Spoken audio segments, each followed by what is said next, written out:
he'll do the entire production. So here we go. Great. Well, thank you so much, everybody, for inviting me today. My name is Thomas Maier. I, up until last week, actually, was a staffer at Newsday, the newspaper. I was an investigative reporter for most of my tenure, but my last year I was on the editorial board, just like Spencer, right? Spencer, you were on the editorial board there for a number of years. And I just retired last week to devote myself to my outside ventures, which I've been doing for a number of years anyway on a part-time basis. Today I'm speaking about Mafia Spies, which is a book that essentially in one sentence can be reduced to saying that it's the story of the CIA's, how it hired two top gangsters to assassinate Cuban leader Fidel Castro during the Cold War. And so from that very simple sentence, we spin out a very long story with a lot of different rabbit holes and such. And what I'd like to try to do is explain the essence of the story, which I do think really needs to be told by reading the book, which has a lot more of the detail and such. But I'll give you the essence today of what the story is about, who are some of the main characters, and then also talk about how Mafia Spies has been translated into a upcoming Paramount Plus 6-part docuseries that will be featured, will be dropping, as they say. That's the new phrase which streaming. It's we drop the shows. You're picked up if they take your show and then they drop it when it comes to the audience. But that will be dropped, as they say, on July 16th. So it's only about a short period away. And then the following week, we just found this out, it will be shown on Showtime, which is also owned by Paramount. And so all 6 parts will drop July 16th on Paramount Plus, and then the following week, they will start showing it over a period of 6 weeks, the 6 parts, 1 episode at a time, throughout the month of August on Showtime. So, needless to say, I'm really delighted. It was a long road in getting to this point with the TV show, and so I'll talk about kind of the beginning of that road as well, my experiences in putting that together. So what I'd like to do first is introduce myself. As I mentioned, I worked for Newsday for many, many years, 40 years to be exact. I left Newsday right after passing that 40-year mark. But for the last 10 years or so, a lot of my tenure was taken up with doing videos for News 12 and Newsday simultaneously. I did a number of investigations that were where I would film with a photographer, with a videographer. At the same time, I was collecting information for the print story. And so when the time came, we were able to show the stories and the News 12 pieces that I had done, where I was the on-air reporter as well, together. And I did that starting in around 2010 until more or less until I left. So that has always been my interest, of translating print into television. And I guess the first really big thing that I had, I had a book that I wrote about Dr. Spock, the baby doctor, and that was quite a while ago. But that was made into a BBC production. I was in it, but it was fundamentally something that was done by other people. That was on A&E's Biography. That program, which used to be on, was pretty prominent. So it was a BBC A&E production. I also did a book about the Kennedys about 15 years ago, and that became a documentary that Warner Brothers produced. That was part of when people were buying the DVDs, and there was a very big DVD market. So the movie by Oliver Stone, JFK, as kind of like an add-on to the DVD package. They made a documentary off of my book about the Kennedys, and it was offered there, but it was still relatively minor stuff. The big thing for me happened about 10 years ago. I wrote a book about the sex researchers, William Masters and Virginia Johnson. The way it started was I was actually asked to do an article for Newsday about Dr. Bill Masters on the day of his retirement. And at that time, I was doing, as I mentioned, a book about Dr. Spock. And it almost took me 10 years to actually do that book. I did the Kennedy book as well in between. So from the time that I spoke to Masters until the book actually, I got going on the book, it wasn't until about 2006. When the book came out in 2009, it was reviewed by the New York Times, both in the daily and in the Sunday editions of the New York Times. And so people were very interested in either making it into a film or making it into a television program. And frankly, my bias was that I definitely wanted to see it as a film. That was something much more interesting to me. But the kind of the winning offer, if you will, that was hastened by my agent, my attorney, was an offer from Sony to make it into a television series. And I spoke to the producer at that time, and she explained to me, and she had been a book producer at Random House before she became a Hollywood producer. And so she kind of spoke somewhat my language as a book writer. And she said, we're now in the golden age of television with cable TV. And she was pointing to things like Mad Men, Breaking Bad. There were a number of different, The Sopranos really started that, what they call now the golden age of cable television. And so I was not really watching television much at all. I'm the father of three sons. And at that point, I was much more familiar with CYO basketball than I was with the golden age of television. So I sat down and I did watch particularly Mad Men, which was pretty close to what we envisioned with Masters of Sex. And so I signed up for that, and it became ultimately a series, a dramatic series on Showtime.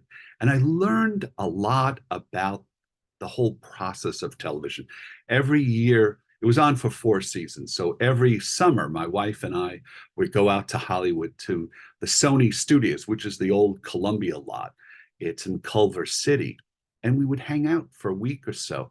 And I learned a lot about the experiences. In fact, over here, I'm pointing to a novel that it's just coming out as well in July called Montauk to Manhattan. But the premise is that a reporter writes a novel that's now being made into a miniseries out in Montauk. So I learned a lot about the overall process. And while Masters of Sex was still on, I was invited to go to lunch with a gentleman by the name of Peter Roth. He was kind of a legend out in Hollywood. He was the head of Warner Brothers Television, and a lot of big time hits were made by Peter under Peter's tutelage. And so my wife and I went to lunch in the executive dining room. And he was talking about how much he liked Masters of Sex. And he said to me, do you have any other things that you're working on? And I said, well, I have a book that I'm writing. I haven't even started to write it. I'm just putting the research together. But it would be a story about how the CIA hired 2 top gangsters to kill Fidel Castro during the Cold War, and kind of what happened to them. And I kind of envision this almost like Butch Cassidy and the Sundance Kid, kind of these outlaw characters that are likable and such. And he said, great, let's do it. I said, well, Peter, I haven't written a book yet. Don't worry about it. We'll put that into the contract. Book TK to come. And he actually did do that. We signed a contract with Warner Brothers. And that actually helped me do some of the research, because when you sign a contract like that, you're not paid the big money. They don't pay you the big money until they say roll them and they start filming. But they do pay an option money that's enough money that I was able to continue doing research for the book. And so, as part of research for the book, my wife and I went to Cuba. This is just before during a time period where it's relatively easy to go to Cuba, and I saw a lot of the sites in which Mafia Spies takes place. The book Mafia Spies came out in 2019, about 6 months before COVID, and we got an offer from a fellow by the name of Danny Strong, who has done a number of different television shows. Um, he recently did Dope Sick on Hulu, but he's won the Emmy for HBO series that he's done and such. So he's a big time guy. And during COVID, we tried to sell Mafia Spies as a dramatic production. Now, of course, in the case of Mafia Spies, there are a number of different locales for this story. As I mentioned, the two gangsters are from Chicago, but one of them fundamentally spent all of his time out in Hollywood. But a lot of it takes place in Florida. Some of it takes place in Las Vegas, and some of the beginning parts of it take place in Cuba. So it became pretty clear because of the constrictions with COVID and that everybody was hunkered down in their house and such that we didn't get any place with selling it as a drama, just because of all the restrictions, the travel restrictions. So ultimately, Paramount made a bid for it to become a documentary. And I have to say once again, I kind of had some doubts when I was called. I was called by Danny Strong, and I was working that morning when he called. I was then on the Newsday investigations team, and we were having a Zoom call just like this. And my telephone went off, and I walked over into another room to take the phone call, and Danny said to me, he said, we just can't sell this as a drama because of COVID, but we do have an offer to make it into a documentary. And I said, oh. And you could almost hear the catch in my voice with that. And he said, well, do you have any problems with that? And I said, well, no, no, no, no, not at all. But I guess in the back of my mind, I said, well, geez, how's this going to look and whatever. But as time went on, I was really pleased by what happened here. And so, what I'd like to do is first introduce you to the story, and go from there, and then explain some of the photos from the book of the real life characters. And then after that, we'll take a quick break, and then when we come back, I'll talk a little bit more about the making of the TV show, how we translated the book into a television show. And I have photographs. Nobody's seen them before, so you have an exclusive today. As I mentioned, the show's not coming out until June 16th. And the book, the Mafia Spies book here, that is what they call a TV tie-in book for the show. In other words, this book will come out next month, June 4th. It's an updated version of this book. This was the original book of Mafia Spies. This is the one that came out in 2019. And so the photos that I will show you after our break are color photographs from the scenes from the show itself. And I'll talk to you a little bit about that, and then tie it up together at the end. So what I'd like to do is go back and talk about the story itself of Mafia Spies. As I mentioned, it's fundamentally about the quandary of the CIA in about 1960 it was. So at this point, Dwight Eisenhower was almost finished his tenure as president.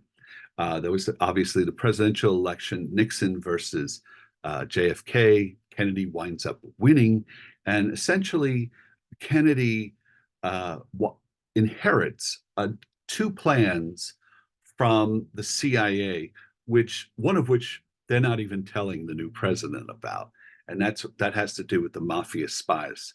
That's the subject of this book.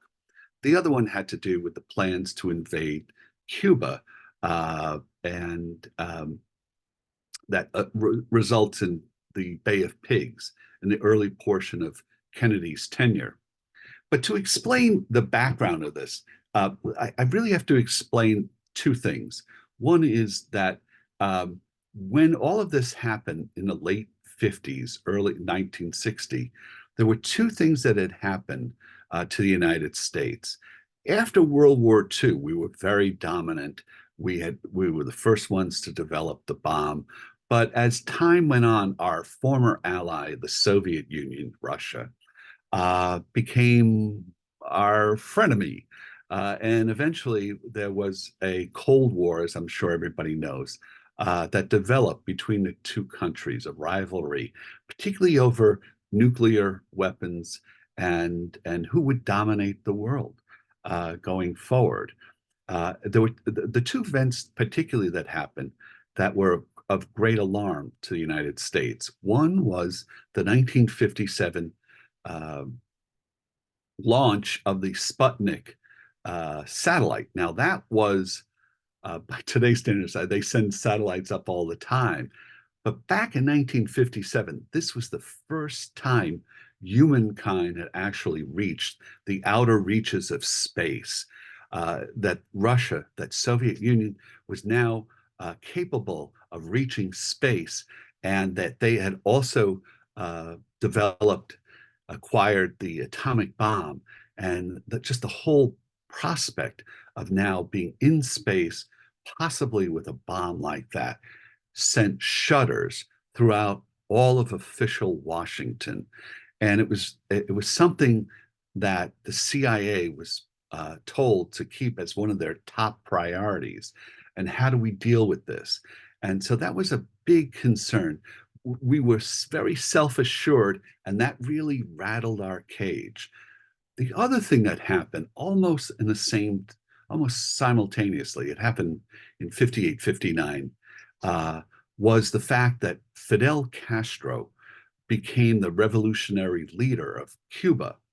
And we initially portrayed Fidel Castro as an improvement over the dictator Batista, who had been running Cuba. But when Batista was in power, he actually was very friendly to the mafia, for instance, and other business interests of the United States.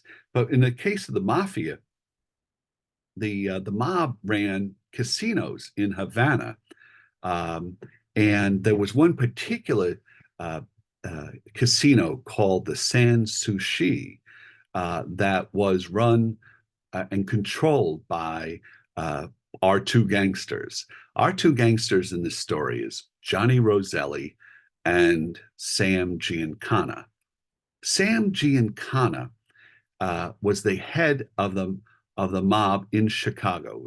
It was called the Chicago Outfit, and they controlled a lot of things, not only in Chicago, but all the way west through Las Vegas and in Hollywood as well. And in Hollywood, their man in Hollywood was Johnny Roselli. He had started in Chicago, but he was dispatched out to Los Angeles to essentially be a fixer and be an intimidator in Hollywood. So he worked with the studio heads, and he also worked with the unions there, and he was the mob's man there. He was later on the mob's man in Las Vegas. And Sam Giancana, he became the head of the mob, but they, just to kind of come back here to what I was talking about with in 1959, the mob was in Havana, much more so than they were in Las Vegas. The big money for the mob back then was Havana, where people would fly from New York or other places, uh, usually during the winter months, for a relaxation. And that phrase, what goes on in Las Vegas stays in Las Vegas. Well, in many ways, that first applied to Havana. And so that was what was going on. So when Castro takes over Cuba, that is a huge thing politically for the Eisenhower administration and then the Kennedy administration that takes over in 1960. And so the decision is made very secretively by the CIA, by President Eisenhower, and again, this is a follow through during the Kennedy years, is that the CIA should go and try to kill Castro, in essence. That's exactly what the marching orders were. Just a little backtrack on the CIA.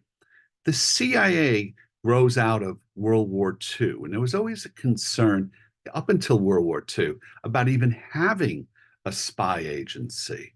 There was a famous quote by a president previous to World War II who said that gentlemen do not open up the mail of other gentlemen.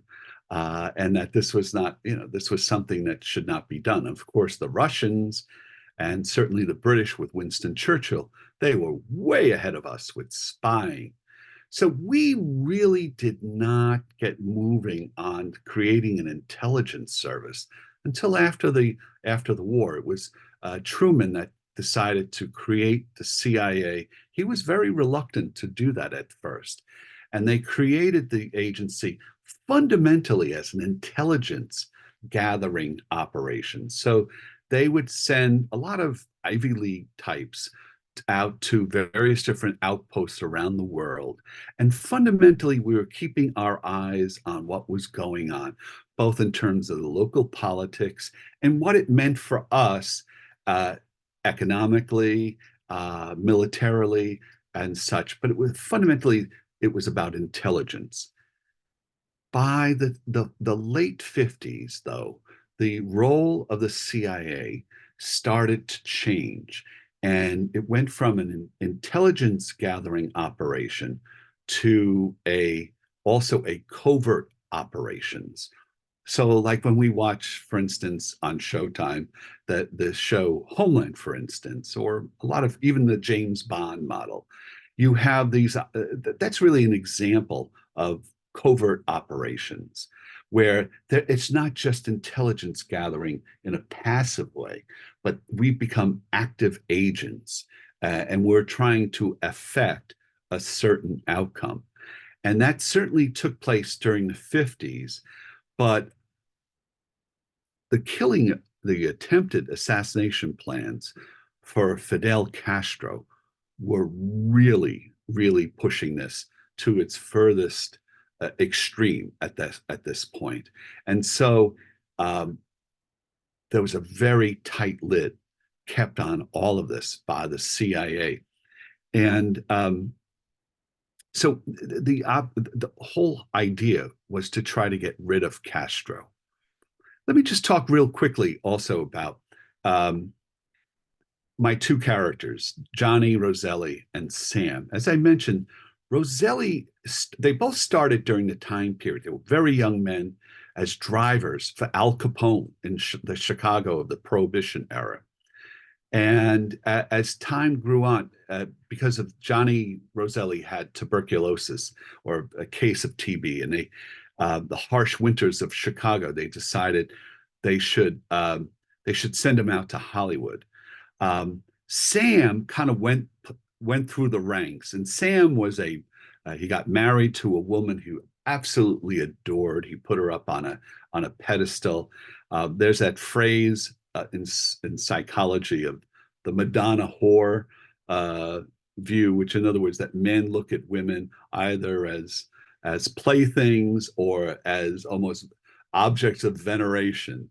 And often characters like a Sam Giancana would have his wife up on a pedestal.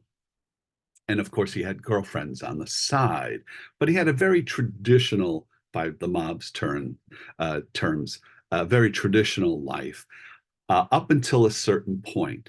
And that's when his wife went down with his three teenage daughters down to Florida.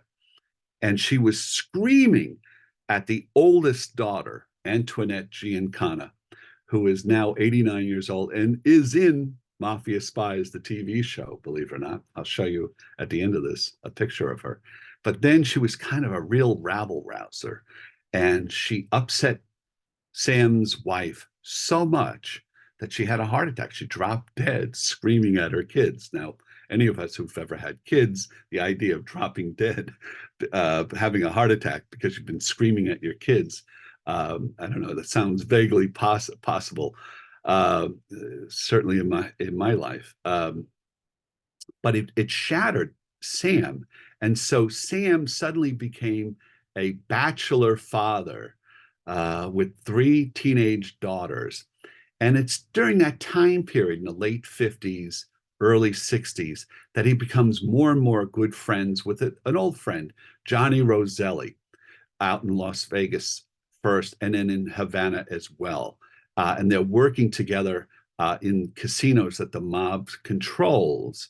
And the world out in Las Vegas is such that Sam hooks up with, no, hooks up's not the right phrase here. I guess it becomes friendly with the Rat Pack as well out in Las Vegas. That's Frank Sinatra, Sammy Davis, Dean Martin, of course, and Peter Lawford, who is married to Pat Lawford Kennedy, who is the sister of JFK. And JFK actually comes to Las Vegas during the 1960 campaign, and he meets certainly the Sinatra crowd, and but behind the scenes there, Giancana and Roselli are also exerting their own influence, definitely on Sinatra, but also they exert influence on Kennedy by introducing Kennedy to a woman named Judy Campbell, who was first a girlfriend of Johnny Roselli's. Then she went out with Frank Sinatra. And then she started an affair with JFK for 2 years. There's actually logs of her phone calls to the White House.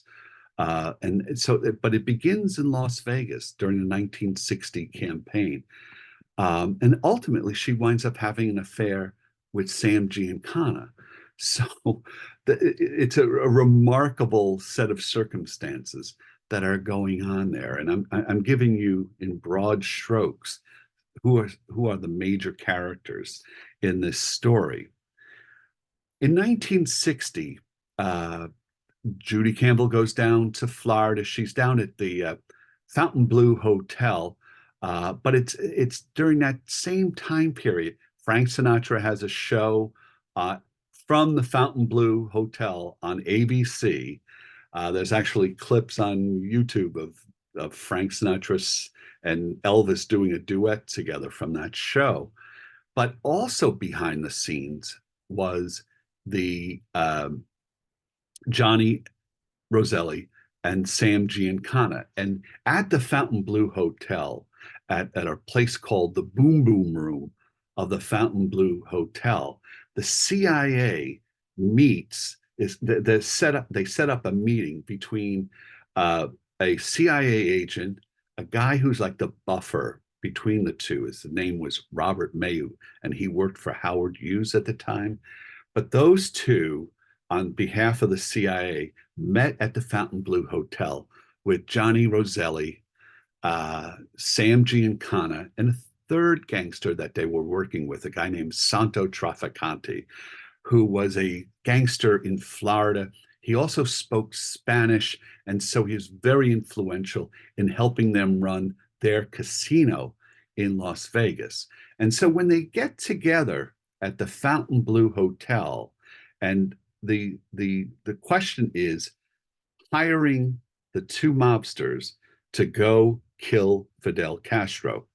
They both have the same motive in a way to get rid of Castro. They with the CIA, as I mentioned, their marching orders from the very top has been to somehow get rid of this threat of Fidel Castro, the threat that Cuba was now communist and that it would be now allied with Russia, and that Russia would be able to put nuclear missiles in Cuba only 90 miles away from Florida. That was a huge impetus for the CIA and for the federal government to get rid of Castro. But also, as I mentioned, down in Havana, the mob's casinos, and it wasn't just the one casino, it was a number of casinos that were controlled by the mafia in Havana. They were shut down by Castro, and Castro wanted to get rid of what he called the gangsterismos, the Spanish term for gangster there. And so the idea that now that they were both wanting to get rid of Castro, that was the rationale for this meeting at the Fontainebleau Hotel in 1960. And so that kind of sets the stage for what happens. They agree to work together. The CIA offers $150,000, which is a hell of a lot of money back in 1960. Roselli and Giancana, particularly Roselli, said, no, we're patriots. We want to get rid of him. In the back of the mind of Johnny Roselli and Sam Giancana was pretty clearly the idea that if they got rid of Castro, and they did so secretively, and they did that for the federal government, that they would, in essence, get a get out of jail free card, if you will, that they would be able to avoid getting prosecuted, because the mafia was more and more in the public mind, and there was more call for law enforcement in the United States to crack down on the mafia. So they felt that, well, if we got rid of Castro for the CIA, it'll be like an insurance policy. It'll be a get out of jail free card for us. And so it's agreed upon at the Fontainebleau Hotel that they will go ahead and try to kill Castro. Turns out it wasn't so easy. And that was something that I explain at length in the book about how they tried to kill Castro and such. What I'd like to do at this stage is, if I can, Taylor, if you don't mind, if we can pull up the black and white photos of the actual characters in the book. And I'd like to walk you through the real life people that I'm talking about here. And I think that will hopefully, I know it gets complicated, and bear in mind, I did tell you what the story is about in one line initially, but as I said, it unravels and unravels to more and more things. So if we could just start with the first photograph there. In the upper left-hand corner, if you see the fellow to the right there, that is Johnny Roselli. Johnny Roselli his nickname was Handsome Johnny, and he was a character that, when I talked about the difference between the two gangsters in this, Sam was a married man, a traditionalist, if you will. Johnny was married for about 5 minutes or so to an actress, but he dated because he was the mob's guy in Hollywood. He had this power, this bad boy aura about him. He was a handsome man. That he was a Casanova, if you will, or a guy who certainly liked women, and he dated a number of different actresses.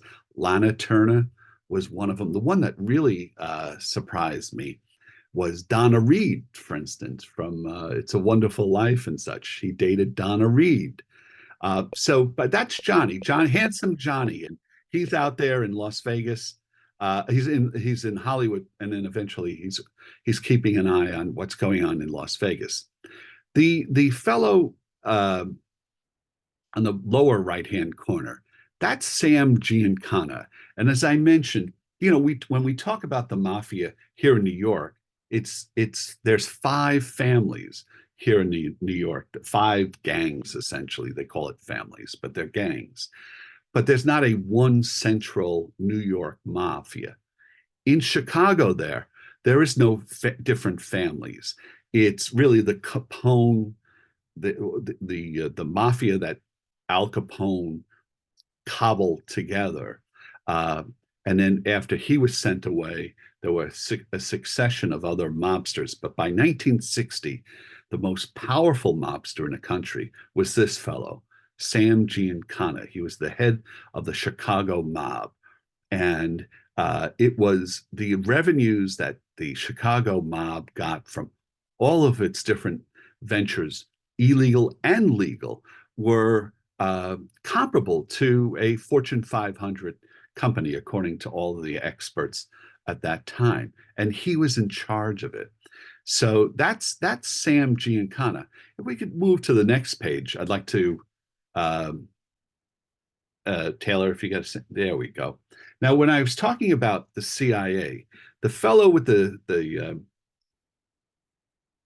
pardon me, with the pipe there, that's Alan Dulles. He is quite a piece of work. He is the first real spy, the head of the CIA. It's he who is overseeing the plot to kill Castro.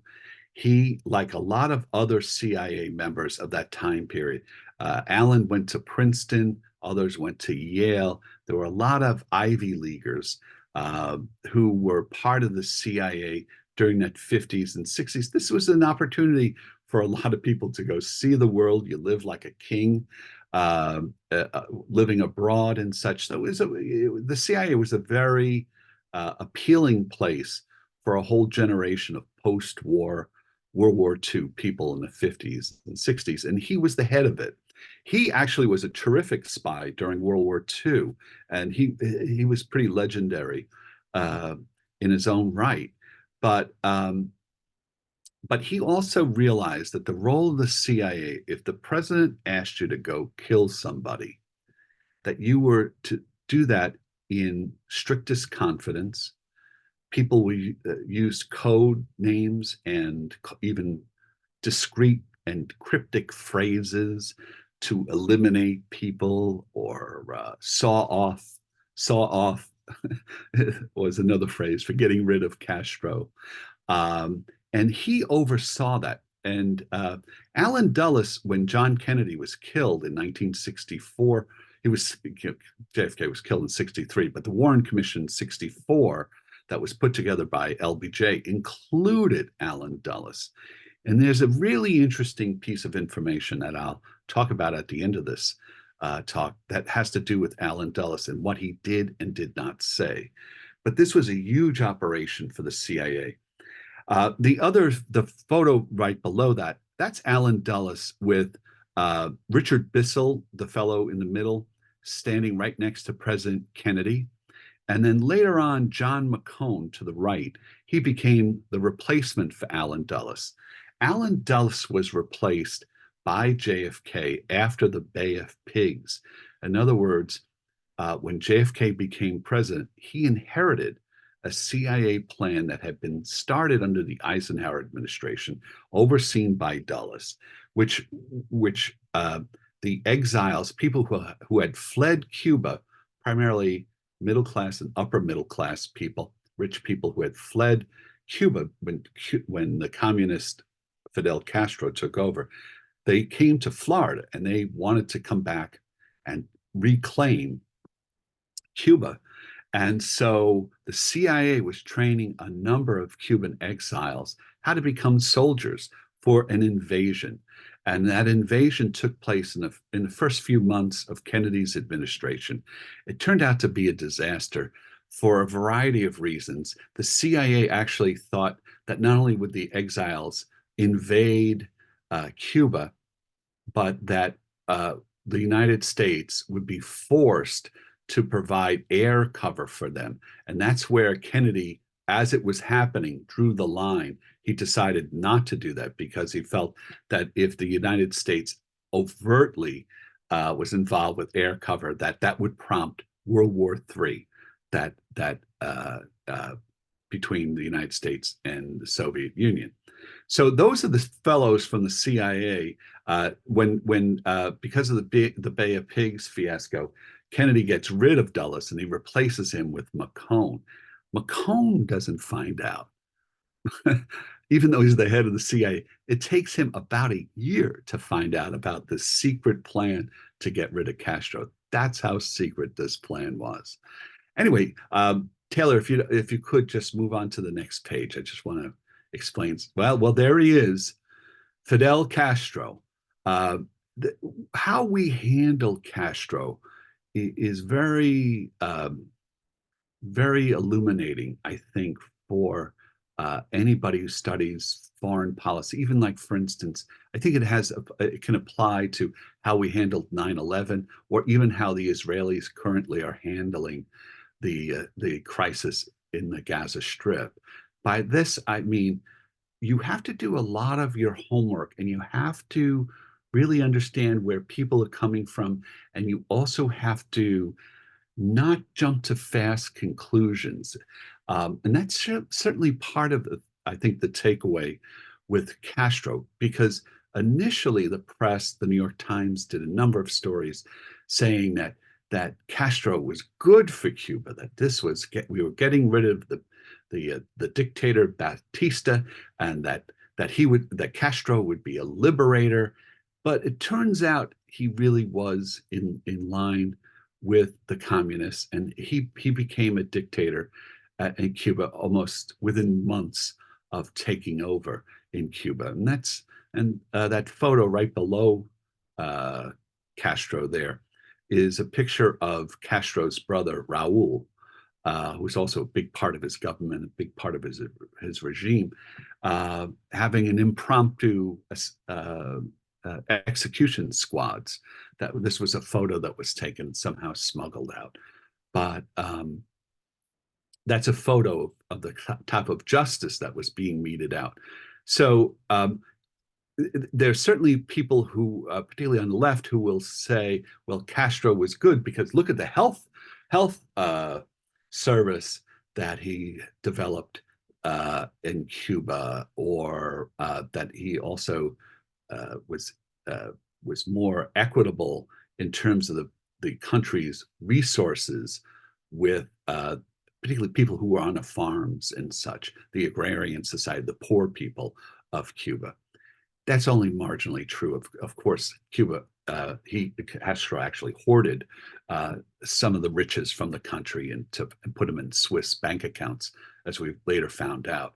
But he was not the liberator that we thought he would be. He came to New York, he came to the United Nations, he went to the Bronx Zoo, he went all around New York and was praised initially. And then we realized, well, wait a minute, he's not what we think he was. And so that is Castro. But so by 1960, we've decided not only is he not what we thought he was, but that he's an imminent threat to the national security of the United States, and we have to get rid of him. And that's, the hiring of these two gangsters are part of that whole effort to get rid of Castro. Moving on to the next page, Taylor, if I can. I talked before, there was a buffer, a cutout is what the CIA calls it, a person in the middle, the middleman between the mobsters on one side and the CIA. The CIA didn't want any known connection with the mafia, needless to say.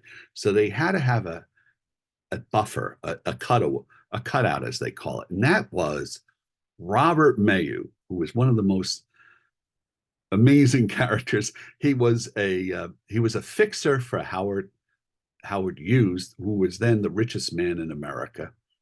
But he had been a former FBI agent. He had worked with the CIA. He was friendly with the CIA people, and they said, okay, let's have Maier be the one who approaches the mafia. And because of his work in investigations for Howard Hughes, he got to know some of the mobsters out in Las Vegas, including Johnny Roselli. And so he became the buffer. The reason why I have the picture of Sinatra with Ava Gardner below that is that Sinatra, particularly when he had a voice problem there, he had some problem with his throat where he couldn't sing after having that a great initial success in the 40s. There was a real low period in Sinatra's life. And it was the mafia and some of his connections in the mob that helped keep him employed with dates. But he also met Ava Gardner during that time period. Ava Gardner was also a girlfriend of Howard Hughes. And at one point, Robert Mayu in the upper left-hand corner was actually dispatched by Howard Hughes to go spy on Frank Sinatra and Ava Gardner to see. Howard Hughes wanted to find out if his girlfriend, Ava Gardner, was two-timing him with Frank Sinatra. Indeed, she was, and eventually they wound up getting married. Sinatra, of course, was also part of the Rat Pack, and they become, as the 50s and the 60s go on, he becomes more and more part of this story. Taylor, if we can move on to the next page. Remember I said about the Sans Souci. That's the mafia casino that they own, that Sam Giancana and Johnny Roselli and Santo Traficante, the Spanish-speaking gangster from Tampa, Florida. They ran the Sans Souci. This was on the outskirts of Havana. So you can imagine what Showtime was like. I don't know how much you can see in that photograph. That's from a postcard from the Sans Souci. Would have been about like 1958, 59. So there's tons of money that's rolling in between the casinos, the floor shows, all the things that are going on, and even drug dealing in the background. There was a whole load of illegal things that were going on in Havana during the Batista regime. So all of that was shut down when Castro comes to power, and that whole operation for the MAF is booted out of Cuba entirely. And so, of course, the mafia wants to get rid of him. I mentioned before about the meeting between the CIA and the mob, and that it took place at the Fontainebleau Hotel in Florida. I don't know if anybody's ever been to the Fontainebleau. They've actually revived it, so it looks like that has that retro look of the 60s and such. It is a spectacular hotel now, and it was a spectacular hotel then. That bottom photo, it's a little grainy there to make it out, but that's the Boom Boom Room at it's the lounge of the Fontainebleau Hotel, and that's where the meeting between the CIA and the mafia takes place. Taylor, if we can move on to the next one, please. I mentioned about the Cuban exiles, and they were really interesting what was going on with the Cuban exiles in Florida. Because the fellow that's looking at the papers on the upper left-hand corner, that guy's name is Tony Verona.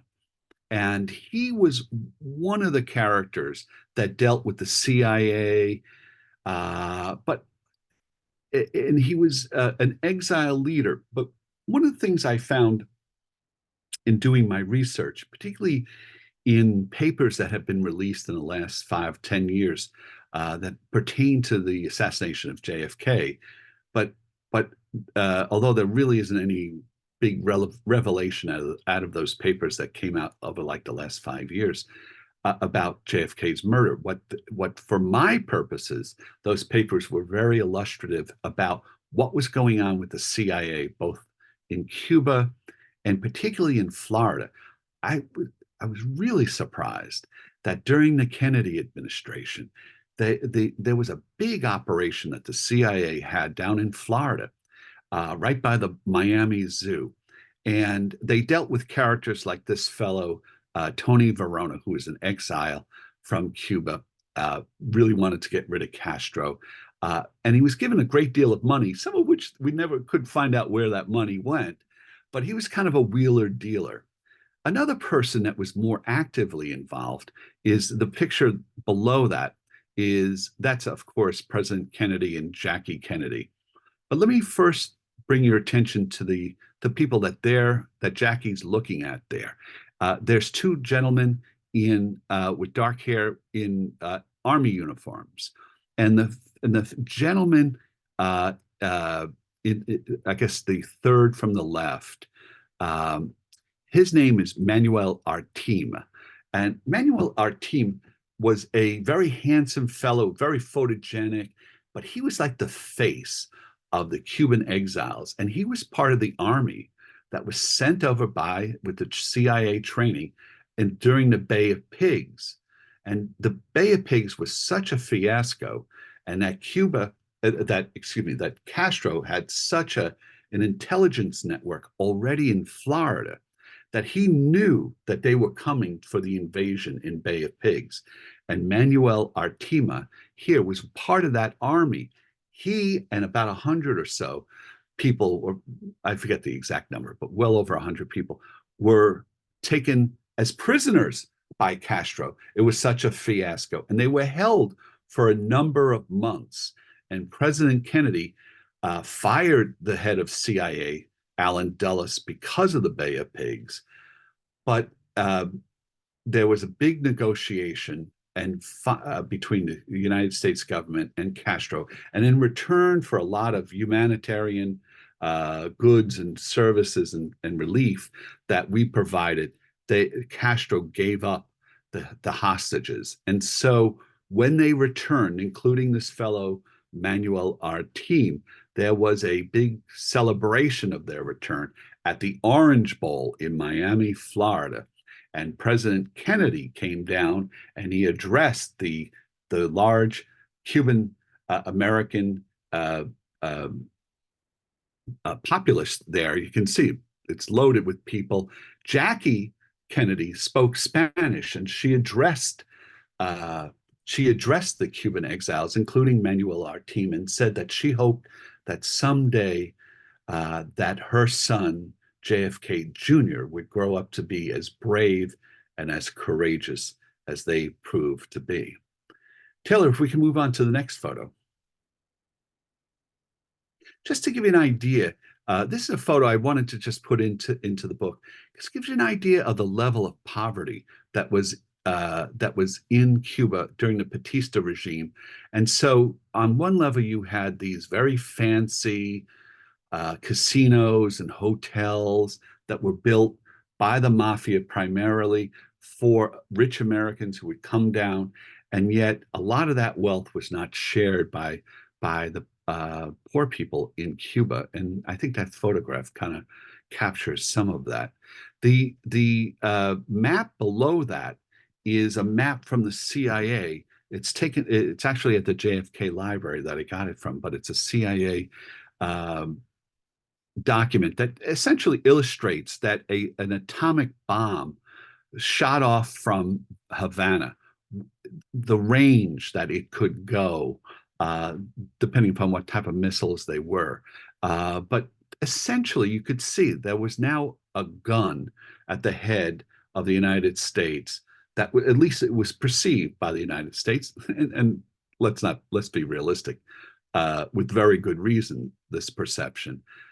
Castro, if prompted, particularly if there was another invasion or something like that, that he could have the ability now with missiles coming into Cuba supplied by the Soviet Union, that they could fire and reach just about any place, especially on the eastern seaboard. Taylor, if we can move to the next page.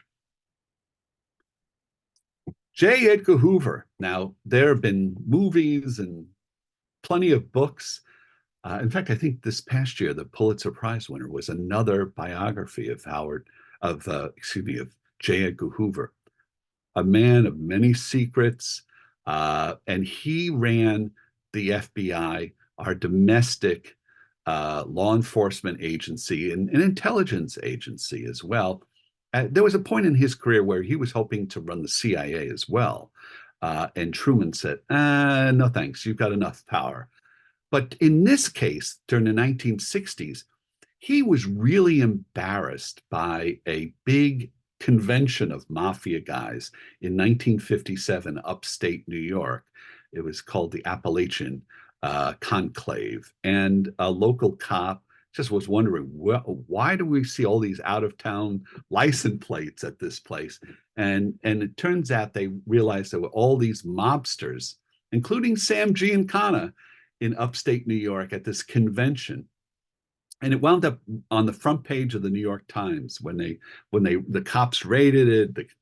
Giancana actually avoided getting arrested. He ran into the woods with a couple of other mobsters, and they went down to Long Island actually for a while, and they went back to Chicago. But after that event, Hoover, who was very obsessed with communists, but not so much obsessed with the mafia, he was so embarrassed by the publicity of that the FBI really turned up the screws on the mafia, and they were determined to start bringing real prosecutions against the mafia, including Sam Giancana in Chicago and Johnny Roselli.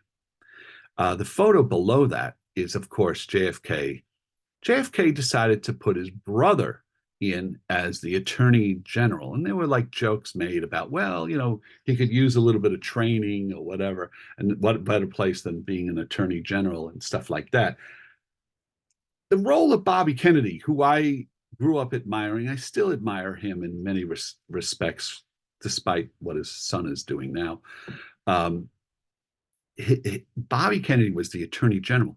But in this story, he was also basically in essence, the CIA operator. He was the one who was overseeing what was going on in Florida with the CIA. And so he's doing that with the CIA.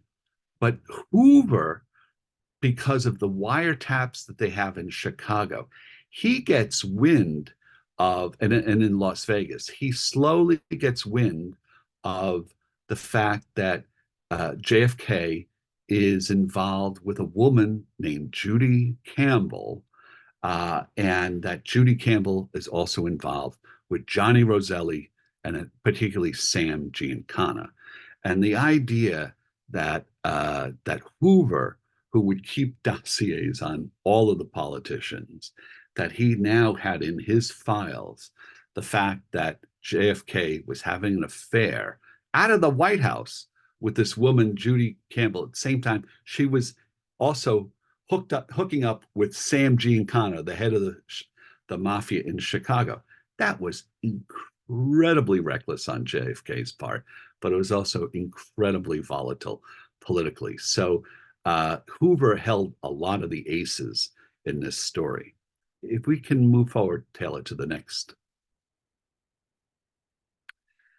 Here, and I'm just talking again, this is kind of an idea of what Castro looked like.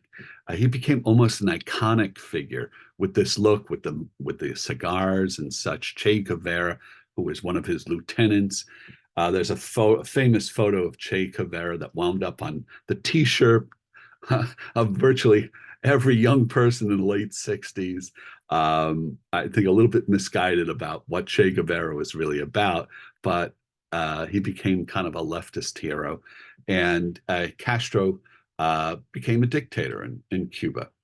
The photo below that is JFK with Allen Dulles. As I said, he fired Allen Dulles, but the CIA was building a new headquarters, and that was Allen Dulles's baby. So he kind of waited for a few months to finally get rid of Allen Dulles. And then they had a big ceremony, and in typical Washington way, when you're firing somebody, you don't give them the boot. What you do is give them a medal. And here he is. So that's about, I guess that's around late 61 or early 62, where he's pinning the medal on Allen Dulles and then getting rid of him. If we can move on to the next page, Taylor. One of the things I was fascinated by in doing this story, as I mentioned, when I talk about Johnny Roselli and Sam Giancana, it's really like this friendship between these two very different type of men. But one of the things that I was really fascinated by was how Sinatra was so influenced by Sam Giancana. Both their FBI files, as I mentioned, Hoover kept a dossier on everybody, it seems, and he had a big dossier on Frank Sinatra. And there's a lot of mentions of Sam Giancana in the FBI file of Frank Sinatra. But you say, okay, why did he do that? Well, part was there was a sense of gratitude on the part of Sinatra, because at the lowest point in his career, uh, mafia guys helped keep him in business. They got him dates to perform when nobody else wanted them. That was one. Two, um, they the well, the thing that I thought was really interesting here, if you notice, they're both wearing the same hats. Sinatra kind of went from this kind of boy singer of the 40s, a very high and soft, and he developed his own gangster type of rat packy Las Vegas sound. And there was an attitude that was given off. In fact, I think young people, when they look at Sinatra these days, what they find appealing is that gangster type of aspect to Sinatra, uh, more so than the 1940s music of Sinatra. And Sinatra did uh, find himself influenced by Giancana. And interestingly enough, Johnny Roselli, he kind of resembled Dean Martin in a way, in their attitudes. So I threw this into the photos just because they're right down to the dress, with the snakeskin suit and the fedoras like that. I found that really fascinating, and I think it definitely influences, to some degree, part of Sinatra's music. As a matter of fact, there's a fellow named James Kaplan who did a two-part big biography of Frank Sinatra, and he is also in Mafia Spies, the upcoming documentary, and he talks about the influence of Giancana on Sinatra. It's in his book and such. But I definitely play that out in this book as well. Taylor, if we can move on to the next. Thank you. As I mentioned, right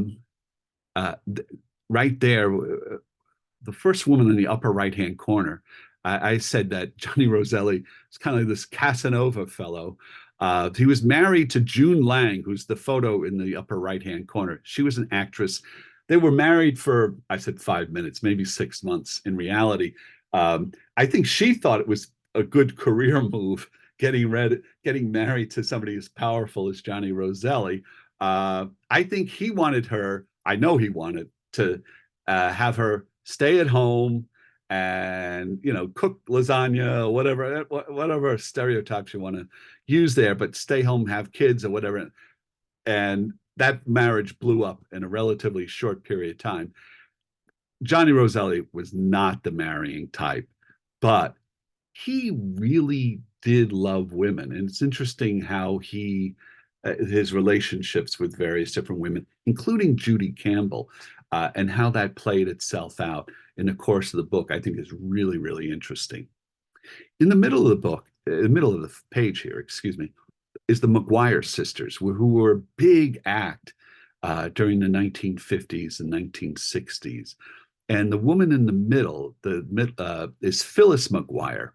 And Phyllis Maguire took a real liking to Sam Giancana. He he bought some chips for her or whatever at a Las Vegas casino, and she was very impressed by this bad boy gangster of Sam Giancana, who was, by that point, as I mentioned, he was now the bachelor father.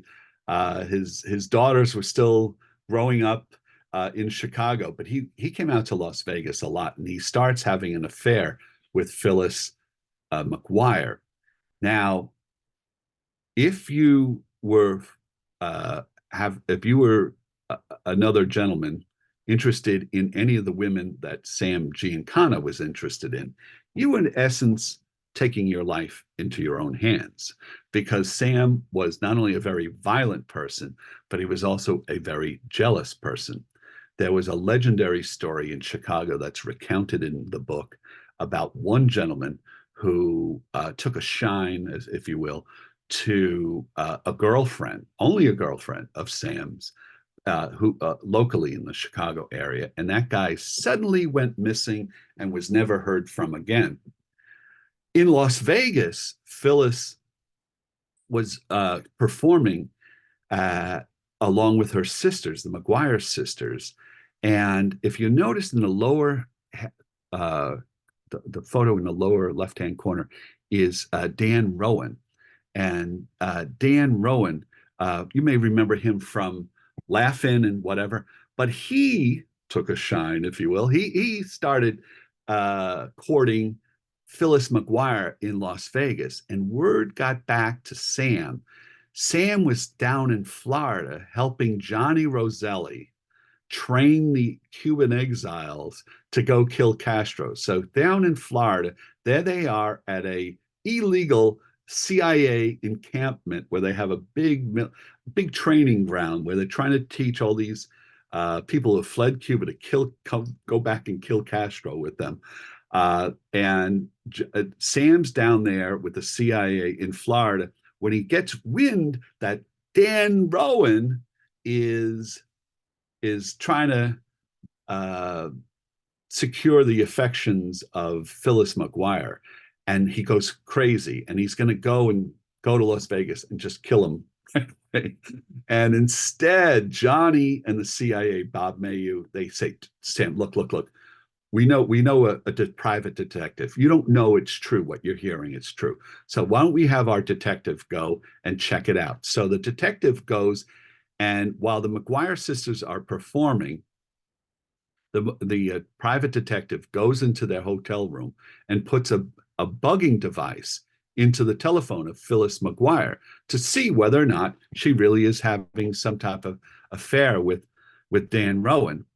And a security guard for the hotel comes by and sees what's going on. He stops the detectives, and they calls the cops. The cops call the FBI, and now this FBI is wondering, why were they trying to wiretap Phyllis Maier? And it turns out that it has to do with Sam Giancana.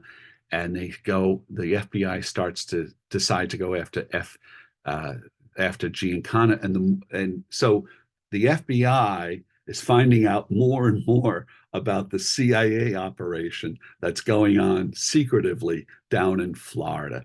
And not only does Hoover now have something on the Kennedys in regards to Judy Campbell and the girlfriend, but he's also finding out about what's going on with the CIA down in Florida. Taylor, if you could move to the next page, if you don't mind. So, this is the bad judgment of JFK. I've done 3 books about the Kennedys. The first book was about their Irish Catholic immigrant experience and how that informed their lives, and it was pretty much a pretty positive portrayal. Second book I did was about the Churchills and the Kennedys. In fact, I gave a lecture to the Frick Estate Lecture Series about 9 months ago about that. But this book is really kind of like the third in a trilogy, Mafia Spies, in a way is a Kennedy book. And it's more some of the darker sides of the Kennedy, or the lack of judgment on their part, or the belief that their private behavior would never be caught. Certainly that had applied to Marilyn Monroe, who's in that photograph there, but it particularly applies to the woman below that, the dark-haired woman.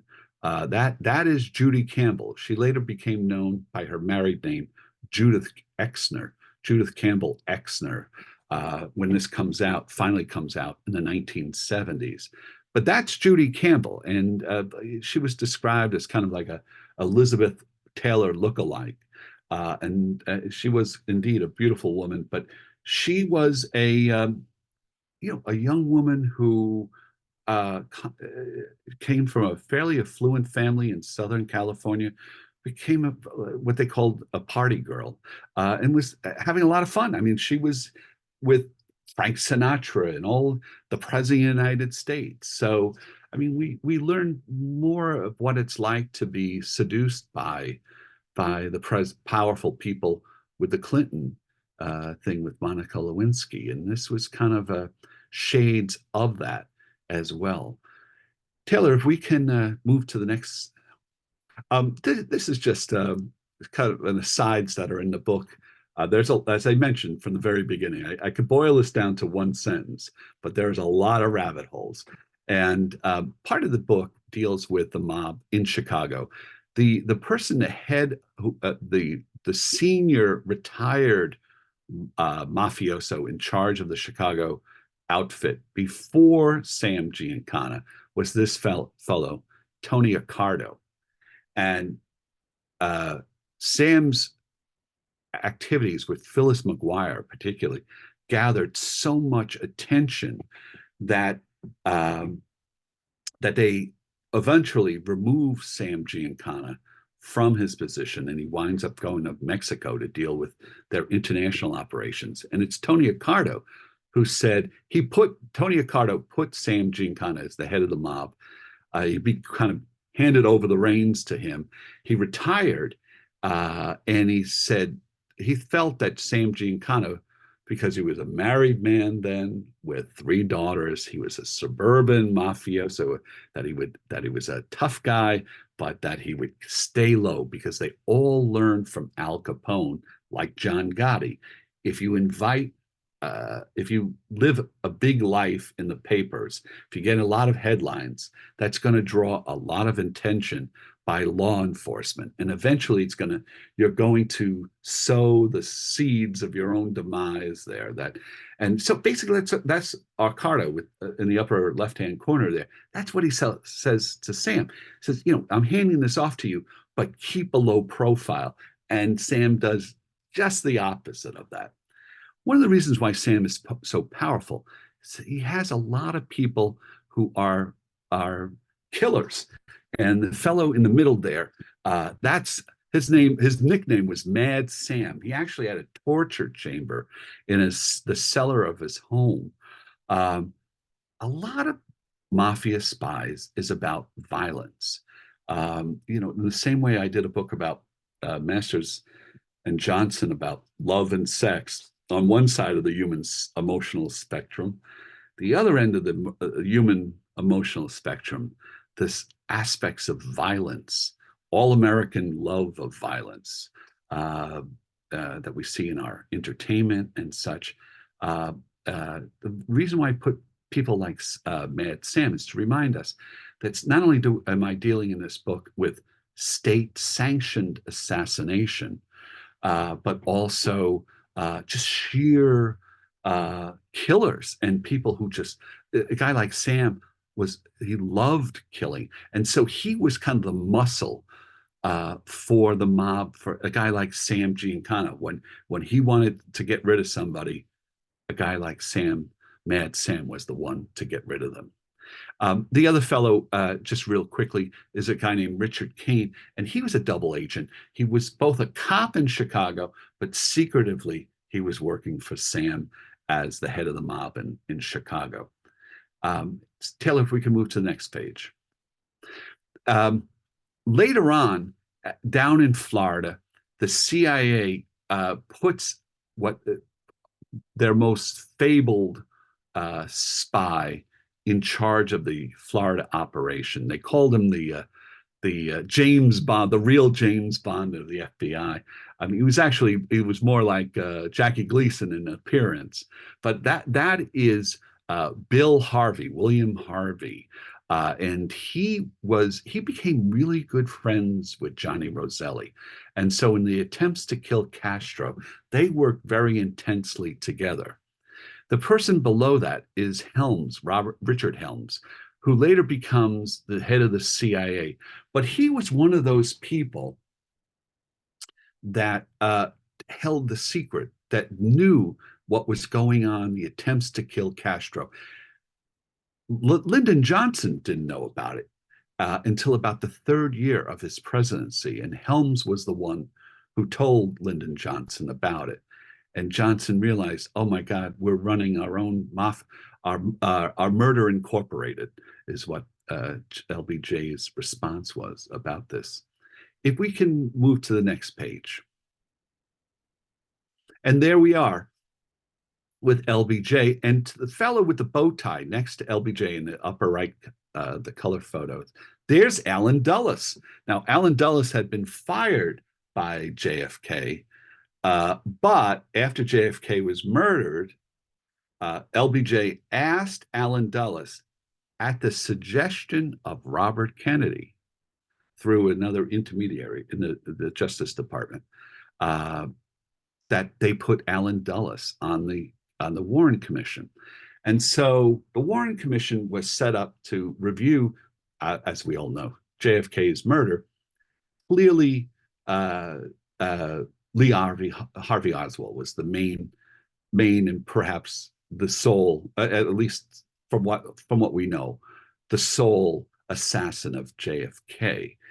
But when you do a murder investigation, one of the things you want to do is identify all of the different possible suspects.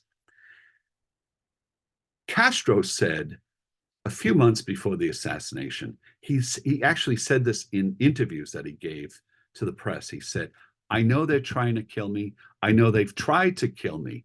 And two can play this game as well. So you better stop. And there was an attempt right around Kennedy's assassination. It was very clear that there was going to be another attempt by the CIA that's outlined in Mafia Spies, my book. But what I'm getting at here is that Allen Dulles, when he was on the Warren Commission, never revealed that the CIA had been trying to kill Castro. So when you identify the suspects in a murder, you would presumably have identified Castro as a possible suspect. And that essentially was ruled out very early on by Dulles. Dulles was very active in the Warren Commission. Ironically, about 2 years later, he gave an interview to NBC News, and he was asked about assassination. He said, well, the Soviets, we know, do assassination. But we, to the best of my knowledge, we've never been involved with assassination. And that was on NBC. That was on a big documentary, primetime on NBC about spying. That was done by John Chancellor. So pretty amazing stuff. Kelly, if we can move on to the next. When I talk about the relationship between Sinatra and Sam Giancana, there was a casino that was out in Lake Tahoe, right on the border of California and Nevada. It was called the Cal Neva Lodge, not too original there. And Sam was the hidden owner there. Frank was the fellow who was the owner of record of that lodge. But as it turned out, there was a couple of incidents that are described in my book that winds up forcing Sinatra to give up that casino. These are photos also that are in the book. We're getting a little bit late here, so I do want to take a break in a moment. Taylor, if we could just go to the next photo. I talked about Santo Trafficante. He was the Spanish-speaking, Tampa-based gangster who worked with Meyer Lansky, who was based in Miami, but he also worked with Johnny Roselli and Sam Giancana of the Chicago mob in Havana. And so when they get pushed out, Trafficante loses a lot of his base, a lot of his income and such. But two things about Trafficante. Trafficante was brought into the plot to kill Castro by Johnny Roselli and Sam Giancana with the CIA. And he plays his cards very close to the vest, partly because he's got a big time drug trafficking operation. That's where he's making a lot of his money. And a lot of the drugs pass through the Caribbean, and he needs Castro's government and his cooperation to continue that illegal drug trafficking. That's one. And number two is that he also was essentially a double agent. It seems that he was some of the information that he was finding out, whatever. There was Castro had a number of spies in Florida that he developed, and that came out in the papers that I was able to look at in the last 5 years that became available. That a lot of detail about all the different spy operations by Castro. Now, CIA was pretty unaware of what was going on, that Castro had so many spies in Florida.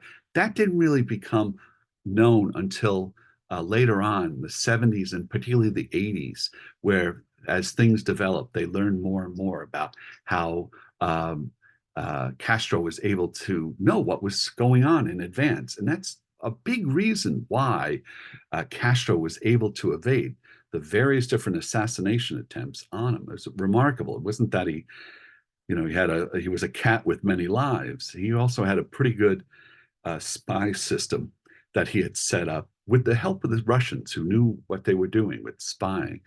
And so what exactly Santo Trafficante was up to?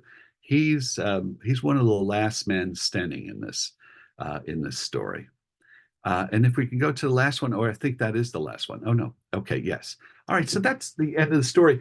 How about we take a break? Yeah. Okay. About 5 minutes, Tom. Is 5 minutes okay? Roselli, actually, Johnny Roselli tries to use the concern about that to help save himself, it just goes on and on. So I can't, it's in the book. It's one of those things where even as long as I've gone already, basically I'm just doing things in broad strokes. But it is fascinating towards the end of the book how the JFK assassination plays itself out. Yeah. So we'll let you play back into the screen sharing now. Right. Okay. So we are coming back here. It's 2:30 now, right? So I'm going to try to hustle through this. How is can you make heads or tails? Clear. Yeah, that one didn't clearly. Yeah. Oh, there we are. Okay, good. All right. So if I can, just for a quick moment here, just explain. So as I kind of alluded to earlier, in writing a book, the book Mafia Spies came out in 2019, just before COVID. And so during COVID, we initially were hoping that it would be a drama series. And in fact, if you may remember, I mentioned, I know I mentioned a lot of people, but very early on, I mentioned going into lunch with the head of Warner Brothers, a guy named Peter Roth. And he took an option on the upcoming book, Mafia Spies. This would have been 2016. But I had a very rough draft of the book in 2017. And we went to Netflix. It was barely done, the book, actually. But I don't know if you've ever seen on HBO, there's a series called John Adams with Paul. Anyway, a series called John Adams. And it was the fellow who wrote that, the showrunner for that. He and I went to Netflix and HBO, and at that point, Cinemax, which was still kind of entertaining offers. But we couldn't sell it as a drama. And because I realized I didn't have the book written. So I said, okay, we're going to let this go for a while and let's finish the book and do it well. And the book came out finally in 2019. And when the book came out, it was immediately scooped up by a fellow named Danny Strong, who is a big-time Hollywood producer. He's done a number of shows. He's a writer, he's an actor. He was an actor actually as a kid in Seinfeld, and he was in Mad Men as well. But he's primarily known as a writer, producer, director. Not a director, a writer, producer. And he bought the rights to to Mafia Spies. And we again tried to get it off the ground as a drama, but it was just with COVID, it was just too much. The locales, as I've already explained to you, it's all over the place. It's in Washington, it's in Florida, Havana, Hollywood, Las Vegas, Chicago. There's no way that was going to happen. So it was decided that a documentary was the best way to approach things. And again, I was reluctant about that, but as when things went on and on, I found it to be um, probably the right way to go with this type of story. One of the first things that we did was a lot of film research. When you do a documentary like this, and the people that put this together, they hired a film researcher who was very skilled at going and finding all of these different things. And thankfully, YouTube has got a lot of stuff in Vimeo. It's got a lot of stuff out there. And because I had done a book that had more than 500 footnotes attached to it, I had a lot of research that also I could tap into where there were visuals and such. So we, at first, in putting together a documentary for Paramount, and that's where this winds up going to Paramount, we you first essentially identify who are the major interviews that you want to conduct, uh, interviews with, and also what film is already out there. And there was quite a number of interviews and such. Um, Not a lot about Johnny Roselli, and that's difficult to do when you have the main character in many ways. The most interesting character is Johnny Roselli. He's the one who's the bouncing ball, if you will, that you follow through our tale here. So that was difficult. And so the decision was made that they should also have recreations. And as a journalist, you know, especially print journalists, we tend to be traditionalists and not recognizing that a lot of people in storytelling, particularly on television, recreations are a legitimate way of as long as you make it very clear to the viewer that recreations are help tell the story. So we had three sources of information in putting this together: the sit-down interviews, the archival photographs, and particularly video, the film that we were able to find, and there was quite a bit of that. And then finally, the recreations. And it's this recreations that are the color photographs here that just wanted to just kind of show you what they did. Now, most of this was done at the Paramount lot out in Hollywood. I was working in my full-time job at Newsday, and in retrospect, I should have gone out there to watch some of this. It looks like it was a lot of fun. But these are all actors, and what I'm about to show you is those are the inset photographs that are now at the back of the book. So in other words, this was the original book, the hardcover book that came out initially, Mafia Spies, back in 2019. And now this is the new book. This is the actual, what they call the covers. The parlance of Hollywood is that this is called key art. And so we had to negotiate with Paramount to get their key art. This is the poster for the show. And to put that in, of course, we have like a plug here for the show at the top of the book. And this is now what they call a trade paperback. And I'm very happy with that. But this comes out June 4th. So if you're looking for a good Father's Day gift, among other things, and these are the color photos are in the very back of the book here. So that's what we have going is we have the tie-in book coming out along with the TV show. The TV show comes out July 16th. So, and these photographs are some of the photographs from the show itself. Johnny Roselli is the fellow on the top color photograph here, the fellow with the cigarette.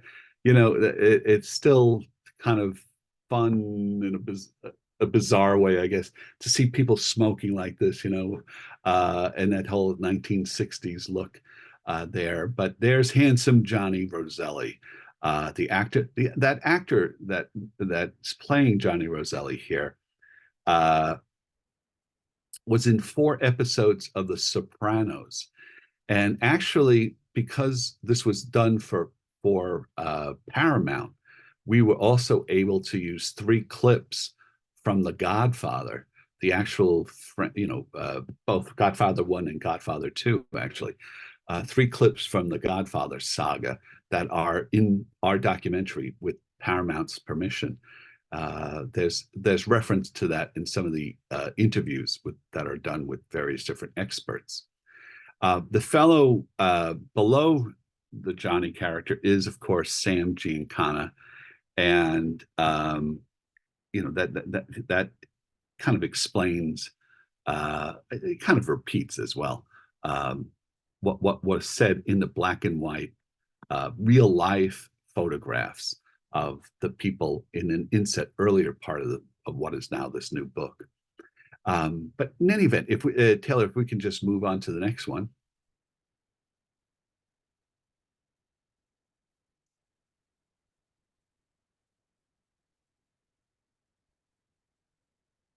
There we go, almost. Oh, okay. So, and this again, this was interesting. At the Paramount lot in Los Angeles, they recreated some of these scenes, like the meeting in Little Havana. And I talked about Johnny meeting Tony Verona. Tony Verona, we saw earlier, the black and white photo. He was the bald-headed fellow. And Johnny is kind of wearing a fedora on this day. It's down in Havana. There's in the middle photograph, that's an actor portraying Richard Bissell, who was the number 2 figure. He was in the photo with Alan Dulles and JFK earlier on in the book, but that's recreating the scene in which they're talking about keeping things secret and the need for secrecy and such. And the photo below that is an actor portraying Robert Mayu. Robert Mayu is the person who was the CIA's cutout. He was the middleman between the mob and the CIA. And that actor plays it. And there's a number of different scenes. So, like, particularly with the Fontainebleau Hotel, when we were talking about that before, we recreate that scene there. And this actor plays Mayu in those scenes. If we could move on to the next one, Taylor.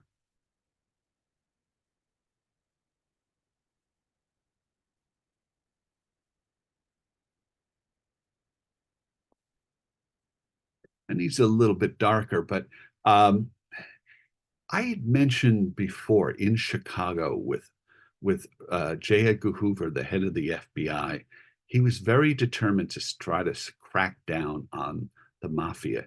And one of the things I describe in my book, which we don't have the time to go into detail here, is how the FBI, there's a fellow by the name of Bill Romer, a former Notre Dame wrestler and a trained lawyer, but he was also an FBI agent. He was the head person going after Giancana in Chicago. And one night when Giancana was not around, in his headquarters, which was kind of like a tavern restaurant, they put in illegally various different listening devices.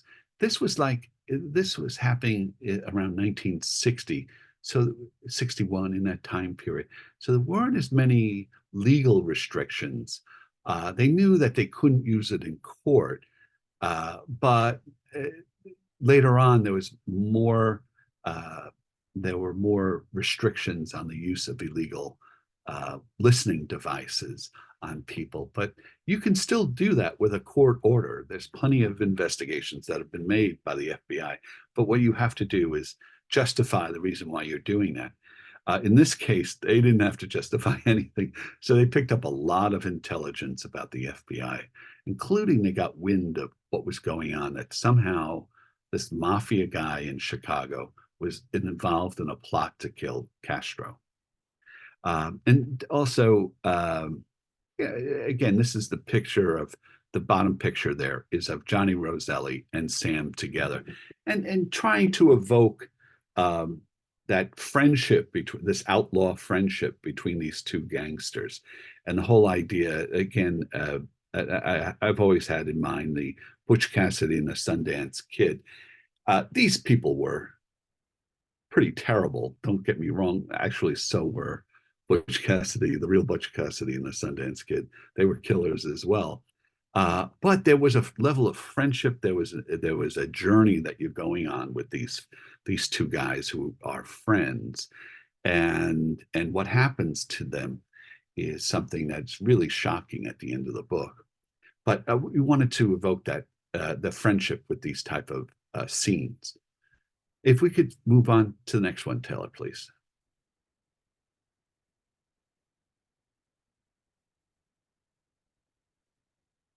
And again, in the scene, this is an actress playing Phyllis McGuire. Phyllis McGuire only died a few years ago, and when she died, she had a lot of money. And one people wondered, pardon me, whether or not she had been the recipient in Sam Giancana's will of all his wealth.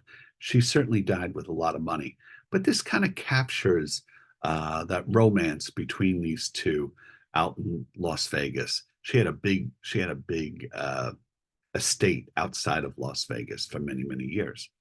The bottom photo, of course, is Mr. Hollywood, uh, handsome Johnny, the guy who dated a lot of characters and knew a lot of characters, a lot of women, Lana Turner, Donna Reed.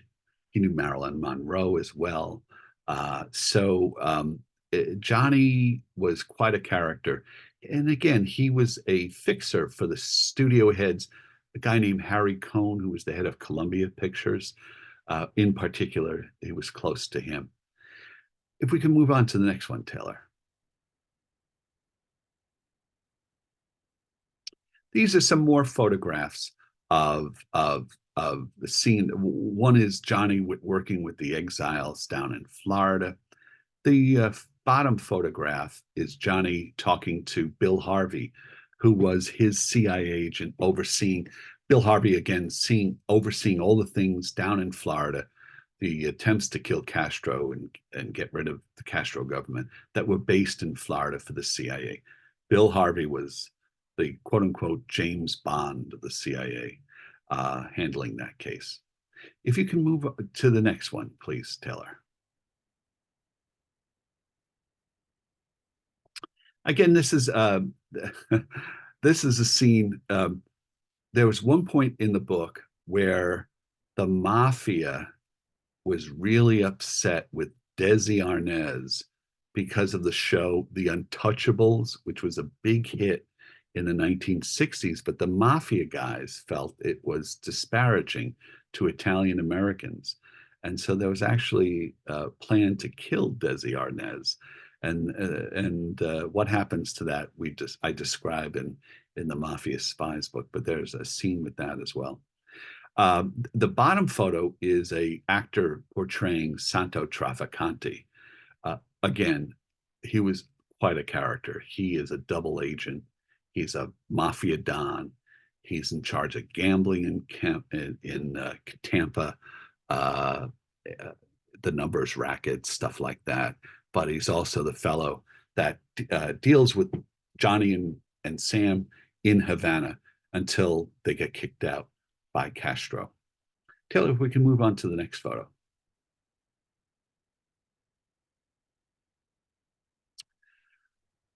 This here is the top photo, a little dark, I realize, is an actress playing Judy Campbell and Sam Giancana to the left. And that, Judy Campbell really is a woman who, as I said, I think the term was party girl, but she was she had been married to an actor.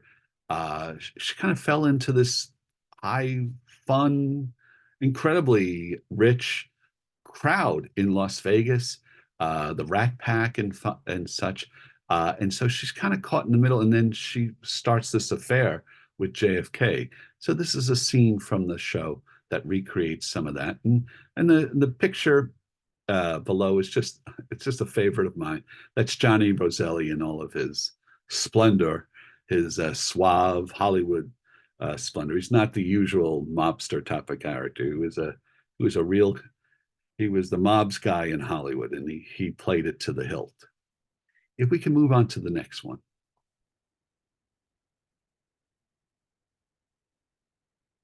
And again, this is just more photos of the actress playing Judy Campbell there.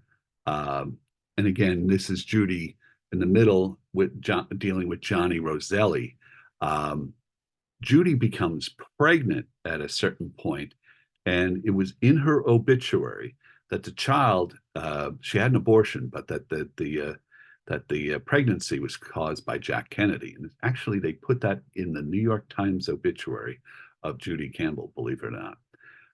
But after all of that, there was a lot of, and Jack Kennedy's assassination, Judy Campbell wanted to kill herself. And Johnny actually comes back into the scene, and he's a very, he was a very loyal person in that regard. He shows a lot of depth to his character in the book. So yes, he is a Casanova, but he's a very interesting guy. Actually, at the end of the book, when he has a sense of what's going to happen to him, and it's not going to be good, he actually starts. He actually would give money to various different Catholic charities, and he started consulting priests about trying to somehow come to accords with things that he had done in his life, because he knew that his own time was pretty short, that he was a marked man. And so that's played out as well in both the TV show and particularly in my book. Taylor, if we could go on to the next page, please. There's Johnny training the exiles how to use rifles, how to be a sniper from 200 yards away or whatever.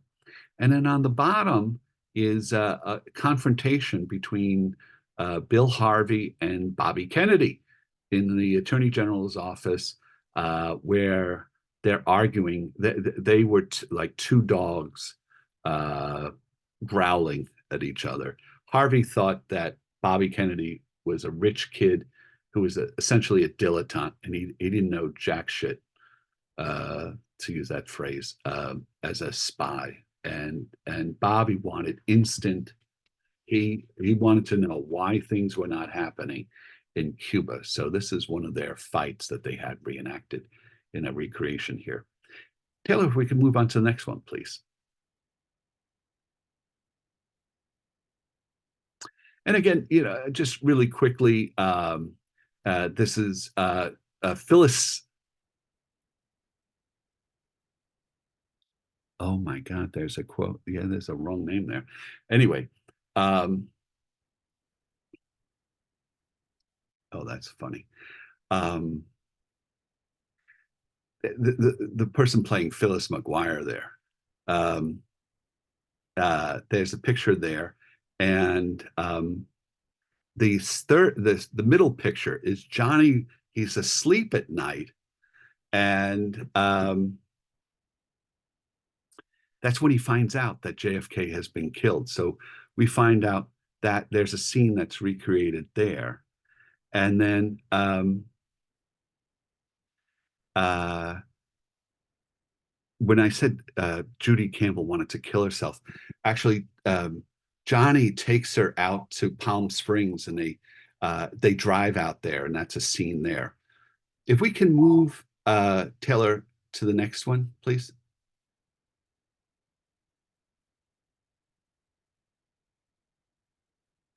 And again, this is Johnny Roselli being chased by the FBI. Johnny had a big secret. Johnny's Roselli's name of Johnny Roselli was not his real name. He was actually an illegal immigrant from Italy, and that the FBI found out about it. His real name was not Johnny Roselli. It was Filippo Sacco was his real name. And this is the scene where the FBI confronts him about it because they want to deport him to Italy. And so that sets in motion a whole number of panicking things. And the photo below that is Sam Giancana. As I said, he went down to Mexico, and for a while he was actually imprisoned. And so there's a picture of him in jail there for a while. This would have been in the mid 50s, excuse me, in the mid 60s. And if we can just keep going, Taylor, to the next one, please. And this again, a picture of Johnny Roselli. This is the scene where he's talking to the CIA. And again, on the bottom scene, this is a picture of Johnny on the phone with Bill Harvey telling what's going on down in Florida. Taylor, if we can keep going to the very end here. This is more, this is stuff that would take another half hour to explain. But the FBI gets wind of a illegal gin rummy game at the Friars Club in Las Vegas, in Los Angeles, that Johnny Roselli is running. And when they get wind of that, it's all part of him going to jail, and will he be deported? And does he know, what does he know about this CIA plot to kill Castro?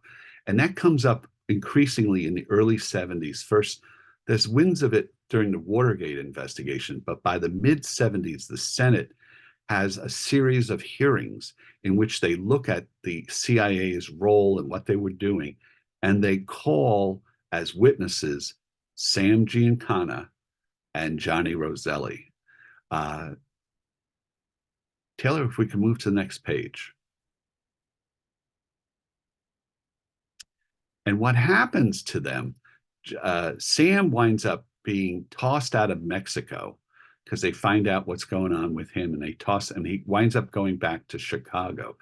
And in the bottom photo, when he comes back to Chicago, he tries to be nice to the FBI agent who meets him at O'Hare Airport. That's the scene at O'Hare. But the FBI is not having any of it, and they want, but the Senate wants to hear the testimony first of Sam Giancana. So everything is kind of coming to a head here by the mid 70s, 15 years after the whole plot to kill Castro. In the mid 70s, there's hearings by the Senate to find out what was going on with the CIA and why were they trying to kill Castro. And so, Taylor, if we can go to the next page.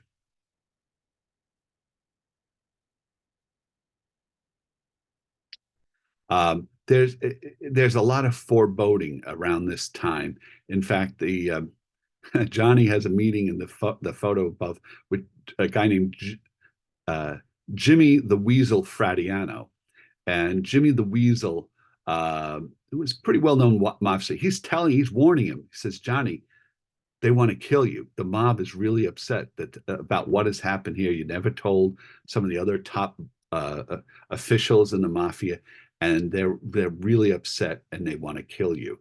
And so that's what's going on here. Taylor, if we could move on to the next one.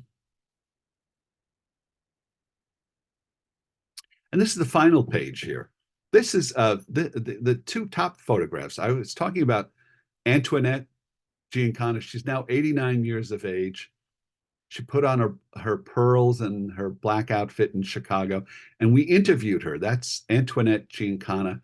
She was the subject of a big NBC miniseries back in the 1980s. Her story called Mafia Princess was the name of it. But she's still alive, and she was really, really good in the show. And another person, there's a number of historians and some journalists who are in the documentary. And one of them is one of my favorites, Chris Matthews from MSNBC, who has written a number of books about the Kennedys. And he talks pretty critically about Bobby's role in this whole thing. So as much as Chris and I, frankly, admire a lot of Bobby Kennedy's transformation over the years, this episode is really something that has not been greatly explored, I think, by his biographers.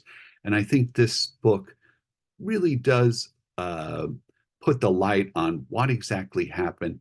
It's a story about violence in all of its forms, and the violence in and of our society, our nature. Unfortunately, I guess as a society, the violent nature of it. And I couldn't find a better vehicle than a story of these two pals as we follow them through this whole story. And lastly, this is a photograph of myself down in Florida, I guess about a year and a half ago, with the two showrunners. That's Tom Donahue to the left and Elaine Arboleda, who is the kind of the executive who oversees a lot of the, well, he oversees everything. The two of them are their own pals, and they work very closely together. We're going to be doing another project. We just signed a deal to do another project going on for him. But we were down in Florida to do a couple of interviews with various different people, and we'll be having our premiere down in Miami on July 10th, a few days before the show drops. Right in that same, right on that same street at a big restaurant down there. They have a theater of about 150 people, and we'll be having the premiere there. So that is the story and all of its glory of Right. Mafia Spies. I know I went on and on. I hope I wasn't. I haven't put you to sleep. If you have a second, we'll try and squeeze in a question or two. We're already past the time by a little bit, but does Sure. anybody have a question that you need to ask? Jean? Yeah, I have one. When you wrote this, was your role primarily as sort of historical researcher, or did you write it sort of who turned it into sort of a screenplay kind of format with dialogue and action and all that? I mean, how do you divvy up that kind of work?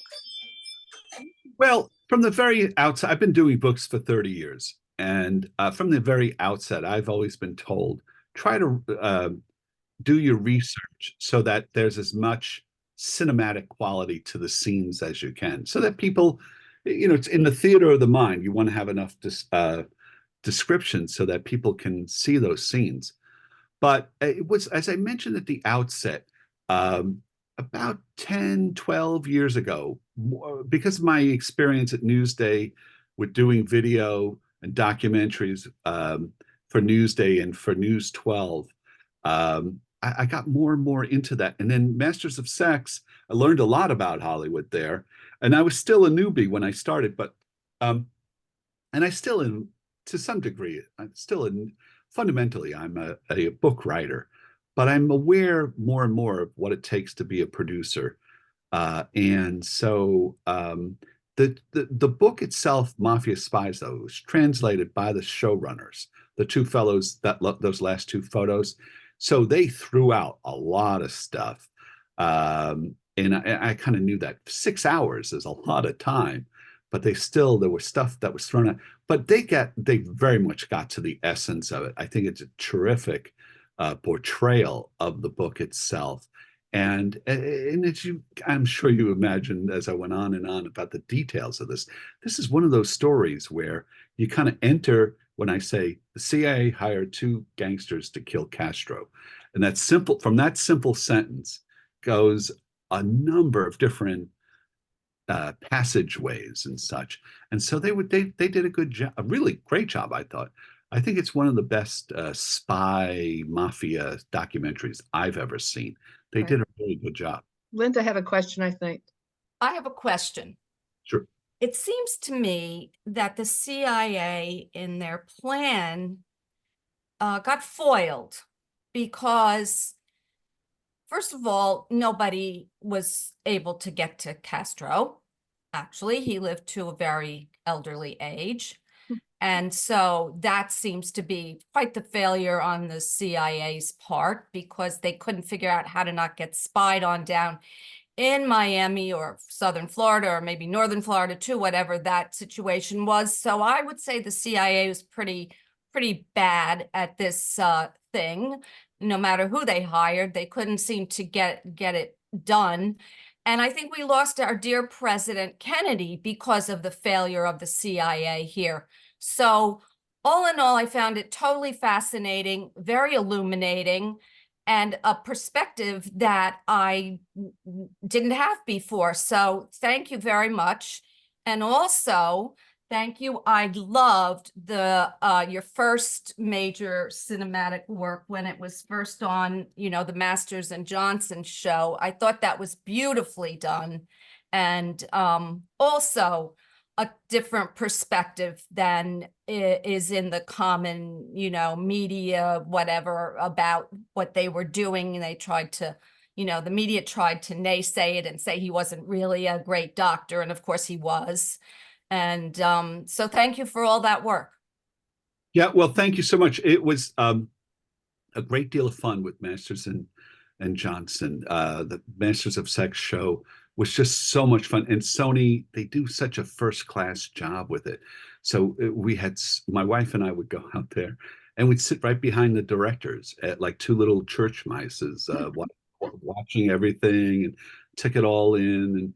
And this was a different experience. This was more, I'm in it big time in this documentary. I'm fundamentally the narrator in there. And so, but there's a lot of different voices, but I'm the one who moves the ball across the court, if you will, keep things moving.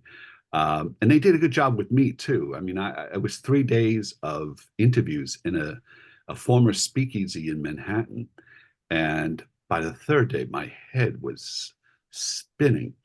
And it got to the point where, I thought it was going to be more of a Q&A. He would ask, the showrunner would ask the questions, and I would go off and I would, give my answers and whatever. And at a certain point, because time was running out, there was 3 days, they were saying, look, here's what we want you to say. And eventually I said that to them. I said, look, I wrote the book. You're producing the book. You know what we want. Tell me exactly what you want me to say, and I will say it. I wasn't going to say something that I didn't think was true, but I learned a lot. And actually, they really got it out of me. So I was happy that there's enough ego or self-consciousness about your appearance and how you look and whatever. So you say, okay, how did I do? But it turned out really well. The whole thing really turned out well. And I think part of it is because the way it's framed. I think one of the strengths that I do have as a reporter or journalist or a book writer is I'm kind of like a carpenter. There are carpenters that are good at framing out the houses.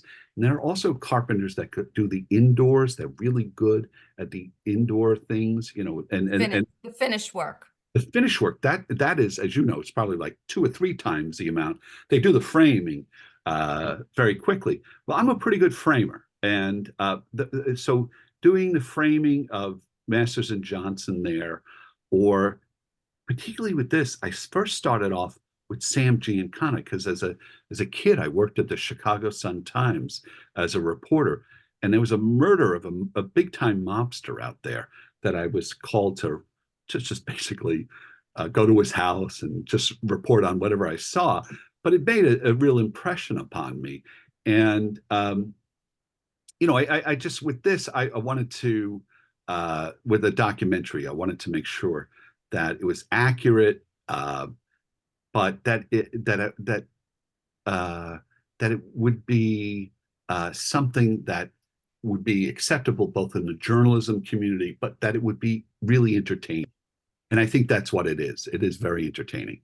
Because it's documentary, so it's historical in nature, but it has so much nuance involved in it. And then you can take it and you can go one step further and wonder what the rest of the Chicago gang had to do with the next part when our dear president was assassinated. So there's a lot more to this story, of course. So, but I think this is a perspective I never had, and I learned a lot.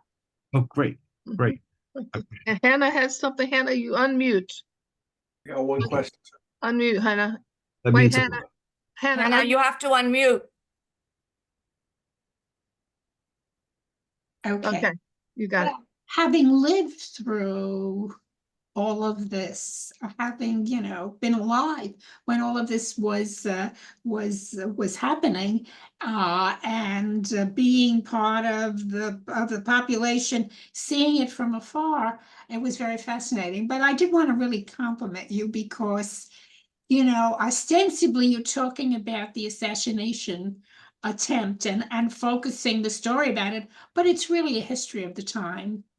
A really, a really interesting, complex history of the time and the interrelationship of all the people that were involved. And the tapestry of the way that you did it was just really, really very, very good, very wonderful. Well, I appreciate that because at times I was wondering whether or not I'm just going on and I'm putting you all to sleep with my fascination with all this stuff.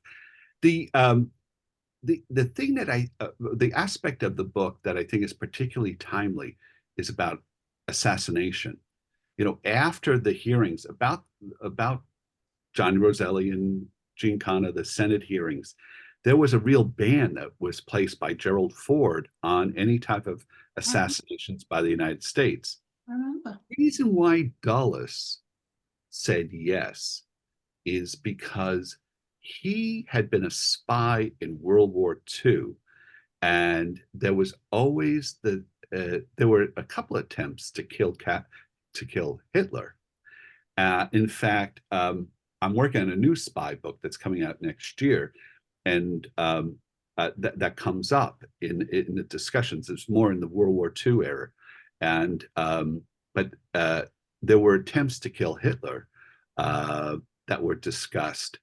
And coming out of World War II and all of the disaster that befell the world because of him, all the dead and destruction, the feeling was, well, if we had been able to assassinate Hitler,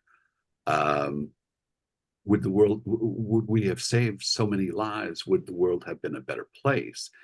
And so we went from having no intelligence agency prior to World War II to having the OSS, which was kind of the precursor of the CIA. And then the CIA formed in 1947. And that was because of the looming growth and power of the Soviet Union. But today we see taking out of people. We've done that with Al-Qaeda people. Should we be doing that with other people? What happens if you took out Putin? What happens if Putin tries to take out us, the Chinese? To what degree is spying gathering of intelligence, and what degree should it be covert operations to the point that it's almost military in nature? And we live in a very dangerous world. It's not. I don't have an easy answer for that, and I think the decision to go after Castro was that it was informed by what had happened with Hitler, and so our ban on this on assassinations, I think, very subtle. You write these wonderful histories, and now you talk about the implications of from the history that you wrote in terms of future policy, in terms of our vision of ourselves as the kind of country we are, having a kind of moral center. And so that's another book for you. Yeah. Well, yeah, actually, I deal with that in the next book, and it's coming out on March 25th with HarperCollins. So Okay, we'll have to all look for that. And this is recorded. The